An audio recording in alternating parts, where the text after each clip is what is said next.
Hello friends, this is Chris Turpin coming to you from Staten Island in New York City. I pray you're well and the Lord is blessing where you're serving. I want to give you a little introductory video to the work on Staten Island. I hope everybody is well there. Hope you guys are getting settled back in after all this difficulty we've gone through with COVID. It's been a similar situation up here. We've been meeting though regularly. What I wanted to do was give you a little video, kind of an introductory video, show you a little bit about our building and grounds where we're located here on Staten Island in New York City. Staten Island is one of the 5 boroughs of New York City, about 600,000 people that live here. It's a 55 square mile island, runs about 14 to 17 miles, no, like 14 miles long and like 5 miles across. And it's across the bay from Manhattan and Brooklyn. And you basically, if you come from Manhattan, you go by the Statue of Liberty on a ferry to come out to Staten Island. So what I'm going to do, the rest of the video you see will be me on the other side of the camera. I'll show you the front of the church, where we live in the parsonage, and I'll point out the mission house to you. And then while I'm walking around, I'll tell you a few things that we got going on. I look forward to meeting you guys. Maybe you can come up here on a mission team, bring a mission team, maybe even this year. God bless you. Okay, this is the front corner of our church here at Willowbrook Park Baptist Church on Staten Island. You can kind of see that's what was intended to be the front entrance, but we go in right here behind this sign. We have this sign out here.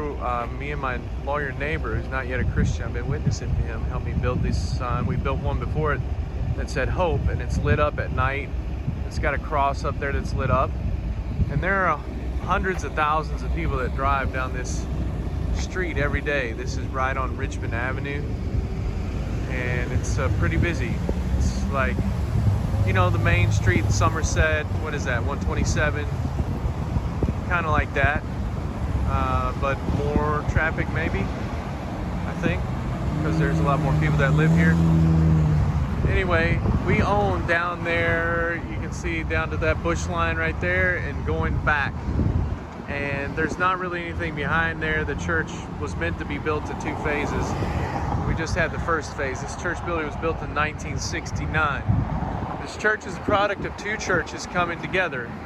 Mariners Harbor Baptist Church on Staten Island, and also First Baptist Church, New Brighton. And those 2 churches moved and bought, and this was basically fields out here and swampy, and people rode horses back here and everything, but now it's just, everything's houses. This is our parking lot right here. The dentist helps rent part of the parking lot, but we run right down through there. As you see, that's my house back there, the parsonage, and it's a big, beautiful house inside. We're very comfortable there, very thankful. And it's almost like we live in the country a little bit, because you can hear the further I get away from this street out here, then the calmer it gets. It's starting to feel better already, right? Out here in this parking lot, though, it's a pretty good asset for us to have parking in New York City.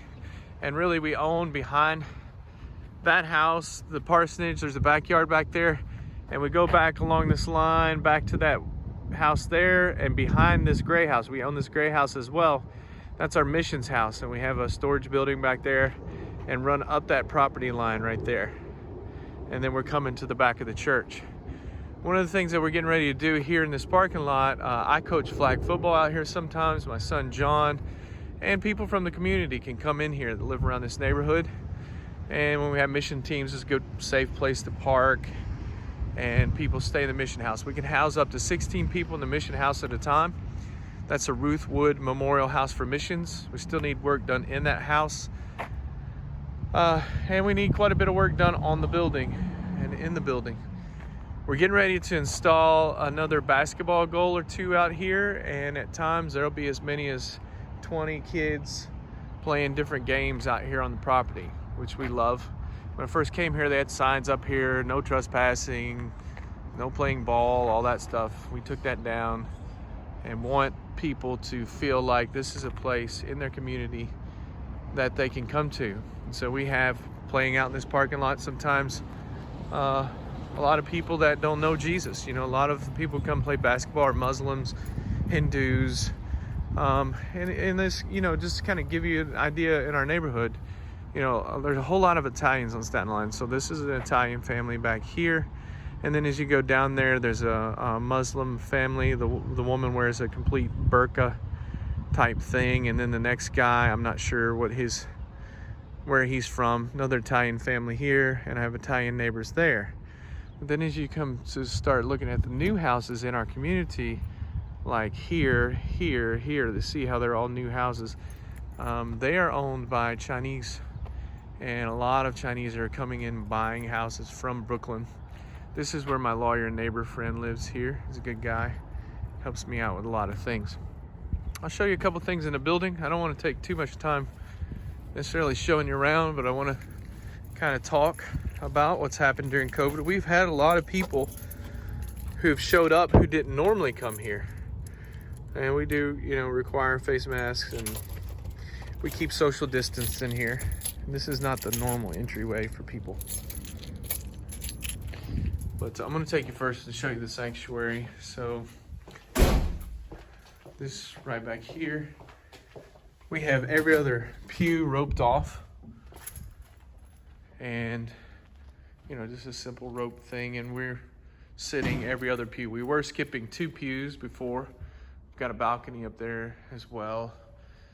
And we've had as many as 65 in here, I think, since we started opening back up. We also have had a lot of people meet out in the parking lot, and they turn their radio on, and we broadcast a radio frequency. And we had to we have a camera now back here. We set a camera back there, and we live stream to our Facebook page. And we also load those up later on to YouTube. I did tell you, we've had, some of our people that are more susceptible or afraid of COVID haven't come. But we've had several new people who've come. And a few of them, like we had a missionary couple from Italy, Baptist couple that came here. And I'm hoping they're going to settle here because my associate pastor just announced his resignation. He's going to be moving back near his family in South Carolina. We had another guy, we're back facing the front of the church again, who's a New York City fireman who started coming here, and he's on fire for the Lord. We've got a nursery in here. I really probably don't want to take you to every room, not that we have a ton of them, but just kind of give you an idea. We were able to refurbish this, got a restroom in here, and we got a live feed, and we use it. We actually have 4 babies that are being born. One was born today.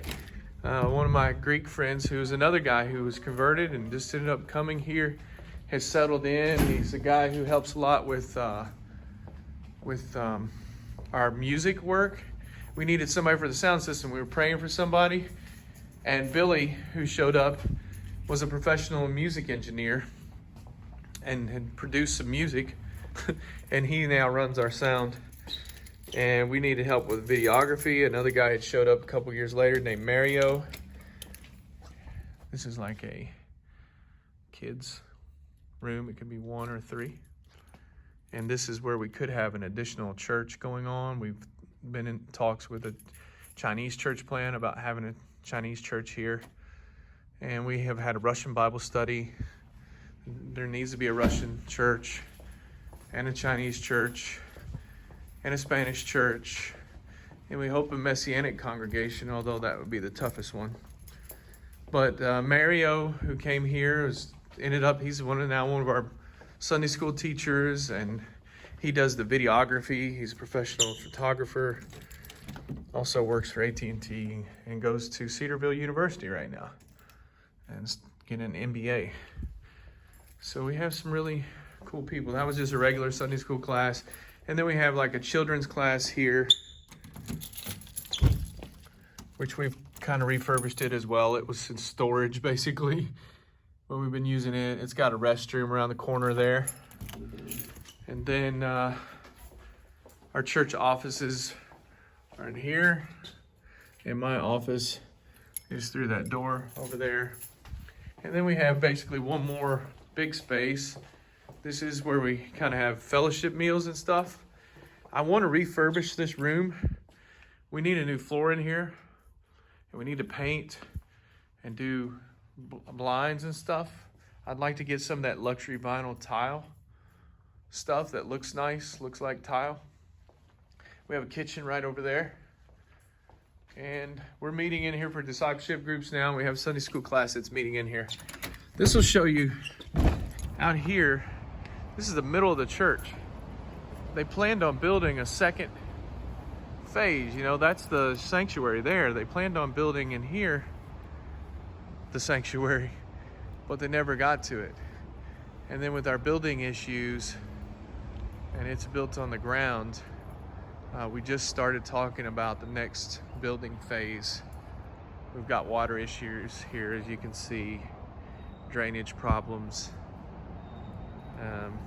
So we're going to get an architectural firm to look at the building and tell us if we can go with what we got or how we can take next steps so we can keep going forward. I'm going to show you real quickly. This is just one final room, so I have showed you every room pretty much. This is was Alan's office, like a choir room. The baptistry's in there. This is behind the sanctuary. And we use it as a Sunday school space also. And here's the kitchen, little kitchen that we use. All right, I'll do a separate little video and show you the wood house once I get over there. All right, so now you're kind of at the back corner of the property. You see the church building there. There's the parsonage. We got to rip out that fence over there, by the way, and redo it. It's pretty rough. We want to put landscaping here in front of this house and in front of the parsonage. And we're going to try and do some landscaping in front of the church. The wood house has basically two sides. You know, this side here is kind of like a little hotel room. It can have its own entry and exit. There's a little room upstairs up there we call the Hobbit room. Then there's like a little bitty room up here, and a bigger room up there, and then a bigger room here. And then it has a kind of 3/4 basement that we're going to turn into a hangout space for people. So, you know, starting in the beginning, the wood house is always a project. This house was moved here. It was donated by Miss Ruth Wood as a house for missions. And they've used it for different things through the years, but I think you rented it out actually. But now we're actually using it to house teams, to motivate people to come up here and stay, to give them a good, safe place to stay where they can stay much cheaper than they would stay in a hotel, and they can help us out. So we're hopefully within a week, this is gonna have a tile floor. The next door tile guy is donating the tile. We're hiring a guy to do some tile work. This is what we've got as far as beds in the two biggest rooms. One of our partners came up and built these beds. They're very sturdy. We got new mattresses, got the mattresses covered, and we've got 6 in this room, and then this goes right into the kitchen. So we've got a new stove there and cabinets. It's a nice little kitchen, and we'll have a shelf, and so we need a shelf installed here. And then the only other thing we got on the downstairs here is this. This is like the hotel room type that has its own exit. And we just installed a new restroom here. This is all completely new, including a new shower, stand-up shower, tile. It's nice. So we could have even an intern who would stay in here. And I need an intern, especially since Alan's leaving. While I'm going this way, I'll show you the basement. It needs a lot of work, a lot of love. It's like the last phase. You can see even like the landing here needs some work, and so on. And we got to refill in and build out this restroom. But this will be, use a lot of imagination. Imagine this as a hangout space with a ping pong table over here, and all cleaned up, painted walls, maybe some ceiling. Probably could use that, and try and make it nice down here. Hopefully, Lord willing. Must have left that on. All right. Oh, and we had some partners that donated a new washer and dryer. Of course, it's dusty down here. They're not looking very well. We have 2 full-size water heaters when teams do come. You'll be able to all shower, hopefully. We're preparing the way for you. All right, so I'll take you up now to the upstairs. I'll just show you one more thing. Come down here. I'm making this video too long, but out the back door here, we got a new storage building. We put the lawnmower and stuff in there, and we need to build a loft in that where we can store more of our stuff outside. All right, I'm gonna take you upstairs to the room we have up there. Okay, back through the kitchen, past the hotel room, upstairs, old stairs. We gotta have those refinished as well. And here's the Hobbit room. This is why we call it the Hobbit room. Look at how short the door is. I'm 6 foot right at it, and I have to kneel down. We got 3 beds in here. Just 3 little single beds. It's a nice place for some people, you know, nothing fancy. We have here, see, we got to finish these floors and things, and hopefully that'll happen soon. This was the only bathroom when I came here, and we narrowed it down. My mom donated that sink. That sink came from Kentucky. My mom lives in Frankfort. My dad lives in Crab Orchard. My Turpin family are from Monticello, Wayne County. I have my grandfather is buried at Cedar Hill Cemetery. I remember singing Amazing Grace in that old Cedar Hill church up there. Here's that little bitty room. And really it's just storage right now, but we could have 2 people in there. And then this is supposed to be 2 complete bunk beds that are just not put back together right now, like the ones downstairs. And then we built this restroom recently.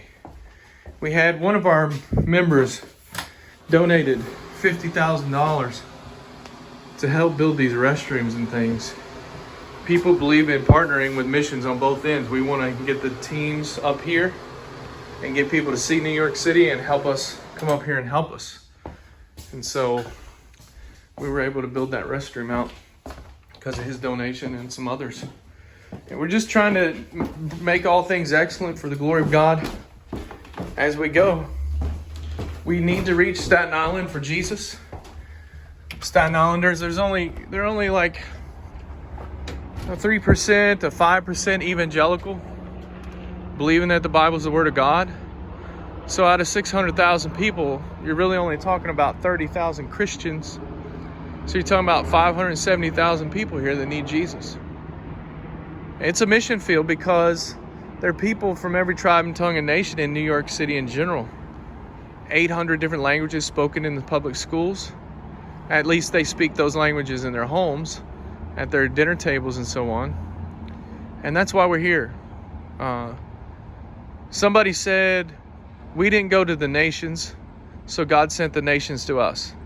And that's what He's done on Staten Island in New York City. The harvest is plenteous, the laborers are few.